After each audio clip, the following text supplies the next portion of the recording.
Greetings, fellow Earthlings. My name's Jake, and today we're heading down to the very bottom of Indiana in Harrison Crawford State Forest to attempt the 25-mile loop known as the Adventure Trail. Anyone that saw the Arkansas road trip video from last year might remember that we stopped here to camp on our way down, and I snapped this creepy photo that may or may have not been a cryptid. So what a better way to start the trip than to head into the forest as the sun was going down. We're on the Adventure Trail. We only had a few miles to go before making it to a campsite, but it grew dark rather quickly. We soon found ourselves hiking into the darkness with headlamps out. Night hikes are fun and all, but you miss things that you would definitely see in the day. For instance, at one point, I noticed we were walking along the edge of a cliff. A little unsettling. Fortunately, we made it to our first campsite without incident. This is our home for the night. As it turned out, our campsite provided the beautiful scene of an Indiana sunrise in the hills. We even saw 2 bald eagles fly by as soon as we woke. Sadly, I wasn't able to get them on camera. We were enjoying our sunrise breakfast when I found something that piqued my interest nearby.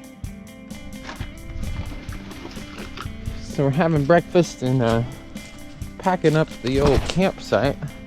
I noticed this little indent right here. Thought was where a tree might have been and fallen, but it turns out there's a little hole into the ground here. Shall we go in and see what's in there?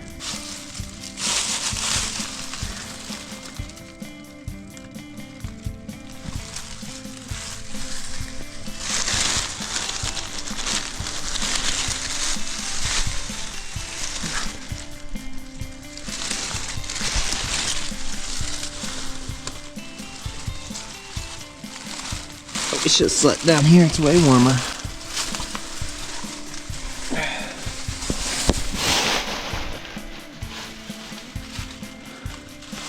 Well, doesn't look like it goes anywhere. But you never know unless you try.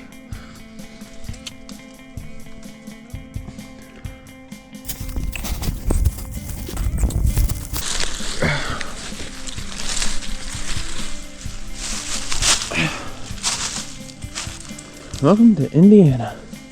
For those of you who are wondering, Callie carries her own supplies and even a small med kit. We continued on our way, knowing little of the ill-fated outcome this adventure was about to take. Unbeknownst to us, we were about to arrive at what would be our final campsite of the trip. You see, we were running low on water. You might say, but what about that giant body of water in the background? Well, that, my friends, is the Ohio River, and since I'm from Ohio, I know where that came from, and there's no way in hell I'd drink that unless I absolutely had to. This was, however, an incredibly beautiful view, and one of the best backpacking shelters I've ever seen. Just add a wood stove, and this is my dream home. Since we arrived at this point semi-early in the day, and thought we could make it to the state park campground nearby to fetch water the next morning, I decided to do a little exploring down by the river.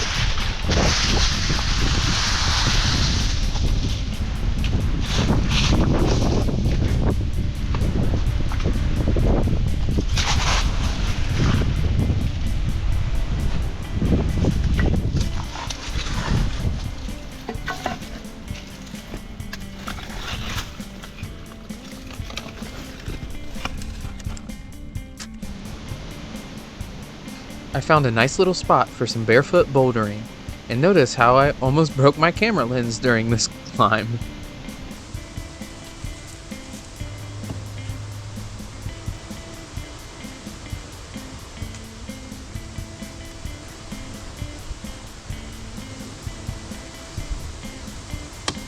Seriously though, take another look, that was so close.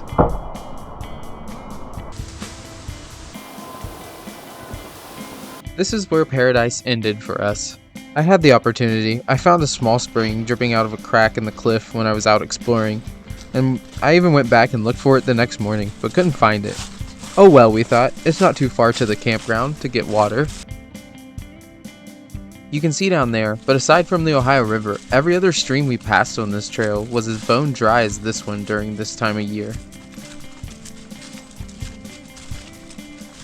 When we finally made it to the campground, every spigot we tried was off, even the ones by the shower houses. We took that as a sign, so downtrodden, disheartened, and dehydrated, we walked the road from the campground back to the car. In closing, let our mistakes be your salvation. If you plan to backpack this trail, or any trail for that matter, it always helps to know ahead of time if the region you're heading into is in a drought, which may seem like common sense to some people, but for spontaneous adventurers like us, it can happen. All in all, we completed over half the trail and clocked in around 15 or 16 miles. Maybe I'll have to come back and check out the other half at some point. As always, enjoy the great outdoors, leave it better than you found it, and thanks for adventuring with Dangerous Naturists.